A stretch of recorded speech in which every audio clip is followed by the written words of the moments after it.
존속살인은 자기 혹은 배우자의 직계존속을 살해함으로써 성립되는 범죄라고 합니다. 자신의 부모나 형제 혹은 자녀를 살해한다는 그 천륜을 저버린 범죄는 기나긴 인류의 역사 속에서도 최악의 악행으로 그려지고 있습니다. 하지만 돈 앞에 장사 없다는 말이 있듯이 그 물질적인 욕망 앞에서 무너지는 게 인간이라는 존재입니다.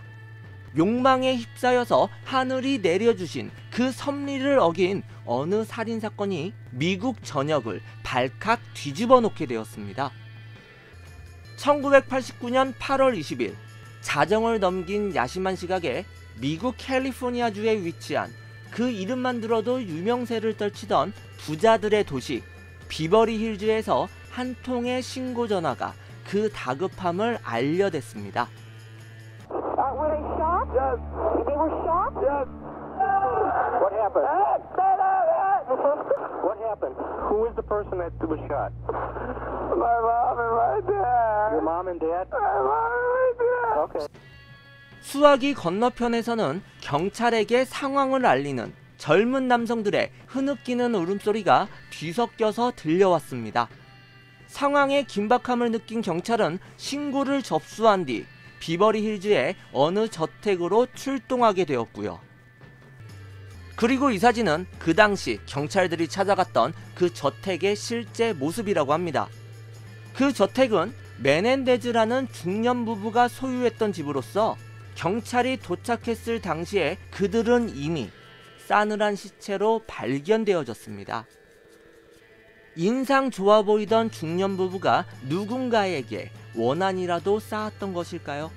그들의 마지막 모습은 정말 끔찍하기 그지없었다는데요.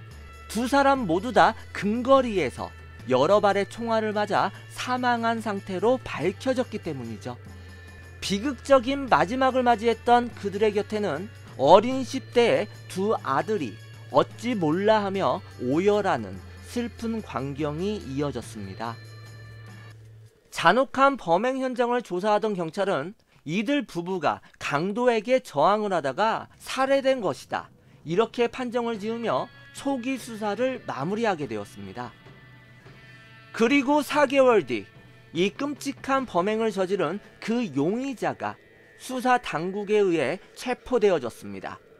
혼자서 저지른 단독 범행이 아니라 2명이 일으켰던 범행이었다는데요. 그들은 바로 살해된 메넨데즈 그 부부의 아들인 당시 19살의 라일 그리고 18살의 에릭 형제가 존속살인 혐의로 긴급 체포되어졌습니다. 부모의 차가운 시신 곁에서 끝없이 오열하던 모습을 보인 그들이었지만 그것은 연기였습니다. 낳아주고 길러주신 자신의 부모님에게 총을 난사하여 살해했으며 뻔뻔하게도 직접 경찰에 신고를 하였던 것이었죠. 이들에 대한 법의 심판은 사건 발생 4년 뒤인 1993년도에 열리게 되었습니다. 그런데 두 형제는 오히려 황당한 주장을 내세우게 됩니다. 어린 시절부터 오랫동안 부모에게 학대를 받아왔기에 그것이 쌓였고 그로 인해 어쩔 수 없이 살인을 저지른 것이라 주장했다고 전해집니다. 그런데 그들의 주장과는 달리 검찰 측은요, 이 메넨데즈 형제가 학대로 인해 살인을 저지른 것이 아니라 1,400만 달러에 달하는 막대한 유산이 부모를 살해한 동기라는 새로운 주장을 펼쳤습니다. 28년 전에 1,400만 달러면 현재 우리나라 환율로도 150억이 넘는 상당한 액수라고 합니다. 그 당시 가치로는 700억에 달하는 엄청난 돈이었다고 합니다. 학대로 인한 어쩔 수 없는 살인이었다. 부모의 유산을 노린 계획적인 범죄였다. 이러한 주장이 서로 팽팽히 대립하며 재판장을 뜨겁게 달구었지만 형제가 자신의 친부모를 살해했다는 것은 그 원인이 무엇이든지 변치 않는 사실이었습니다. 과연 그들은 왜 천륜까지 어기면서 부모를 살해해야만 했을까요? 사건 당일인 1989년 8월 20일 부모가 살해되었다는 메넨데즈 형제의 신고를 받고 출동하여 현장에 도착한 경찰들은 잔혹한 범죄 현장을 보고 크나큰 충격에 빠졌습니다. 메넨데즈 부부는 거실에서 영화를 보다가 살해된 것으로 추측되어졌다는데요. 부검 결과 범인은 부부를 향해 인정사정 없이 총에 방아쇠를 잡아당긴 것이 분명했다고 합니다. 왜냐하면 현장 검증과 부검을 통해 부부를 향해 무려 14발의 총알이 발사되었음이 밝혀졌기 때문이죠. 평소 겸손하고 많이 베풀었기 때문에 주변인들의 평이 좋았던 메넨데즈 부부였다고 합니다. 그들이 이렇게 잔혹하게 살해되었다는 소식을 듣고 많은 사람들이 큰 충격에 빠졌다고 합니다. 왕년의 액션 스타 실베스터 스텔론도 그들을 애도하던 사람 중에 한 명이었습니다. 얼마 뒤 메넨데즈 부부의 장례식이 거행되었고 남겨진 어린 아들들은 부모의 마지막을 배웅하며 뜨거운 눈물을 흘리게 되었습니다. 언론과 세간의 이목도 집중되었던 사건이었기에 수사당국은 그 잔혹한 범인을 검거하기 위해 모든 힘을 쏟게 되었습니다. 먼저 희생자인 부친 호세 메넨데즈는요, 그가 16살이었던 1960년에 쿠바를 탈출하여 미국으로 망명했던 대담한 소년이었습니다. 그리고 야망도 컸었는지 공부에 열중하여 이름 있는 회계사가 된 후 사업가로서도 빠르게 성장해 나갔다고 합니다. 거칠 것이 없는 성공 가도를 달리던 그는요, 캘리포니아에 위치한 대형 영화사 캐롤 코사의 간부로 자리 잡게 되었습니다. 그리고 이 사진이 이 메넨데즈의 자택이라고 하는데요. 여러분들 보시면 아시겠지만 커다란 저택에 테니스장 그리고 수영장까지도 보여지고 있습니다. 정말 그 부가 어마무시했던 것이죠. 이렇게 난민에서 부자로 자수성가한 아버지, 이 호세 메넨데즈 덕분에 가족들은 원하는 모든 것을 누리며 호화로운 생활을 영위해 나갈 수 있었습니다. 이렇게 사업가로선 성공한 인생을 누린 호세였지만 한편으로는 굉장히 엄격한 아버지였다고 합니다. 호세 메넨데즈의 장남인 이 라일은요, 프린스턴 대학에 재학 중이었을 때 그 부잣집 아들의 자만심 때문일까요? 시험 도중 부정행위로 인해 정학을 받게 되었다고 합니다. 그리고 그 소식에 아버지 호세는 크나큰 충격을 받게 되고 자신의 아들들을 더욱 엄하게 다스리기 시작했다고 합니다. 그런데 라일은 자신의 잘못은 생각 못하고 평소에도 너무나 엄격했던 아버지가 더욱 그 기세가 강해지게 되자 되돌릴 수 없는 크나큰 불만을 쌓게 되었다고 합니다. 그리고 그의 동생 에릭 역시 10대의 반항심 때문인지 아니면 형의 영향 때문인지 아버지와 어머니에 대해 불만을 가지게 되었습니다. 결국 두 형제는 가족 간의 살인을 주제로 한 어느 드라마를 본 후 그것을 모방해서 부모를 살해할 끔찍한 계획을 세우게 되었습니다.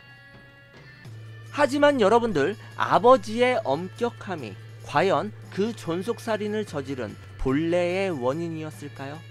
이것은 동정심을 얻기 위한 허울 좋은 핑곗거리고 후에 남겨질 막대한 유산이 더 큰 목적이었다는 생각은 들진 않으십니까? 사실 처음부터 경찰은 이 살해된 메넨데즈 부부의 두 아들 라일과 에릭을요, 전혀 의심하지도 않고 용의선상에 올려놓지도 않았다고 합니다. 재산을 노리고 부모를 죽이는 사건이 흔히 있는 편도 아니잖아요. 게다가 범행 현장이 너무나도 끔찍했기 때문에 그 어린 자녀들이 이런 경악할 범죄를 저질렀을 거라 감히 상상도 못했던 것이었죠. 하지만 얼마 지나지 않아 그들은 예리한 수사당국의 눈에 띌 수밖에 없었습니다. 왜냐하면 부모를 잃은 슬픔에도 불구하고 갑작스런 사치스러운 생활을 시작했기 때문이죠. 라일은 값비싼 포르쉐 스포츠카를 구입하고 거액의 돈을 들여 호화 저택 역시 구입하게 되었습니다. 그리고 형제는 오늘만 사는 것처럼 시내를 돌아다니며 흥청망청 눈에 띄는 명품 제품은 닥치는 대로 모두 다 구매하게 되었습니다. 부모를 손수 살해하고 피로 남겨진 그 유산으로 방탕한 생활을 즐기게 되었던 것이었죠. 하지만 이들에게도 양심이라는 것이 있었는지 시간이 지날수록 그 무거운 죄책감에 괴로움을 느끼게 되며 결국은 어느 심리치료사를 찾아가 심리치료를 받게 되었다고 합니다. 두 형제의 친구의 증언처럼 그들은 부모를 죽인 뒤 굉장한 고통에 시달렸다고 합니다. 당연한 것이죠. 다른 이를 살해했어도 그 죄책감에 잠을 못 이룰 텐데 낳아주고 길러주신 부모님을 살해했으니 그 죄책감에 정말 몸서리를 쳤을 거란 그런 생각이 듭니다. 수사를 계속 진행 중이었던 경찰은 이런 확실한 정황들로 미루어 보아 라일과 에릭, 이 메넨데즈 형제가 자신의 부모를 살해한 범인이라 확신하게 되었습니다. 그리고 그들이 보여줬던 그 방탕한 행보를 근거로 거액의 유산을 노린 살인 행각이라고 믿게 되었습니다. 1990년 3월 라일과 그의 친구 글렌이 포르쉐를 타고 집을 나서는 순간 부모를 살해한 존속살인 혐의로 라일은 그 자리에서 긴급 체포되어졌습니다. 라일이 체포된 지 얼마 되지 않아 동생 에릭까지 자진해서 경찰에 출두를 했고 두 사람은 살인 혐의로 기소되어졌습니다. 하지만 그들이 법의 심판을 받을 재판이 개시되기까지는 3년이라는 긴 시간이 필요했다고 합니다. 3년이 흐른 뒤 재판대에 서게 된 이 두 형제는요, 그 끔찍한 살인 혐의는 인정했지만 부모에게서 받은 학대가 원인이었다면서 눈물로 선처를 호소하였다고 합니다. 판결을 내려야 할 배심원들 역시 두 사람이 사람의 탈을 쓴 잔혹한 살인마인지 아니면 강압적인 교육 방식에 삐뚤어진 불쌍한 희생양인지 손쉽게 결정하지 못했다고 합니다. 결국 재판은 마땅한 합의점을 결론 내지 못하였습니다. 2년 뒤인 1995년 8월 23일에 열린 2차 재판은요, 사건의 무게만큼이나 무려 23주 동안이나 진행되었다고 합니다. 또한 64명이라는 어마어마한 수의 증인이 출두를 했던 굉장히 큰 규모의 재판이었습니다.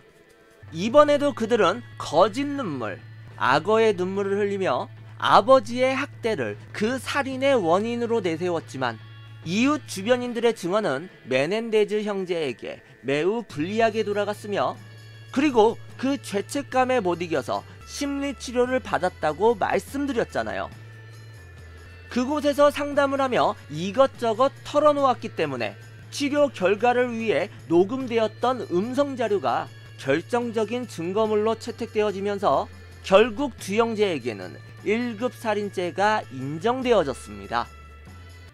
이들 형제의 1차 재판도 주재했었던 스탠리라는 판사는요, 복무하면서 가명이 절대 없는 종신형을 그들에게 선고하게 되었습니다.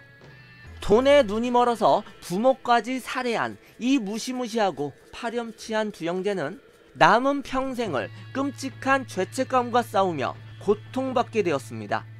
그들이 그토록 원했던 돈은 더 이상 한 푼도 쓰지 못한 채 거액의 부모님의 유산은 국가에 귀속되어졌고요. 그런데 여러분들이 아시다시피 미국이란 나라는요, 각각의 주마다 사형제가 있는 곳도 있으며 없는 곳도 있습니다. 메넨데즈 형제가 속했던 캘리포니아주는 사형을 선고하고 집행하는 주에 속하고 있습니다. 그러면 사형을 받아도 마땅한 죄인데 어찌해서 사형을 면했을까요? 바로 그들에게는 돈이 있었기 때문이죠. 당시 LA에서 형사법 전문 변호사로 명성을 떨치던 베리 레빈을 비롯한 초호화 변호인들을 꾸려서 재판에 맞섰기 때문에 그들은 사형 대열에서 구제받을 수 있었던 것이었죠. 어느 누가 봐도 뻔한 거액의 유산을 노리고 한 범행이 분명했음에도 불구하고 왜 재판은 6년이라는 긴 시간을 끌어야만 했을까요? 그것도 역시나 같은 이유였습니다. 그들에게는 현대사회의 막강한 힘이라 할 수 있는 돈이 있었기 때문이었죠. 그놈의 돈 때문에 자신의 부모를 살해한 용서받지 못할 패륜으로 형제는 결국 벌을 받게 되었습니다. 하지만 재판 과정에서 보여준 그 돈의 힘은 뭐라 설명할 수 있을까요? 정말 많은 것을 느끼게 해주는 아이러니한 모습을 보여주는 과정과 결과 모두 다 비극적인 사건이라 생각이 듭니다.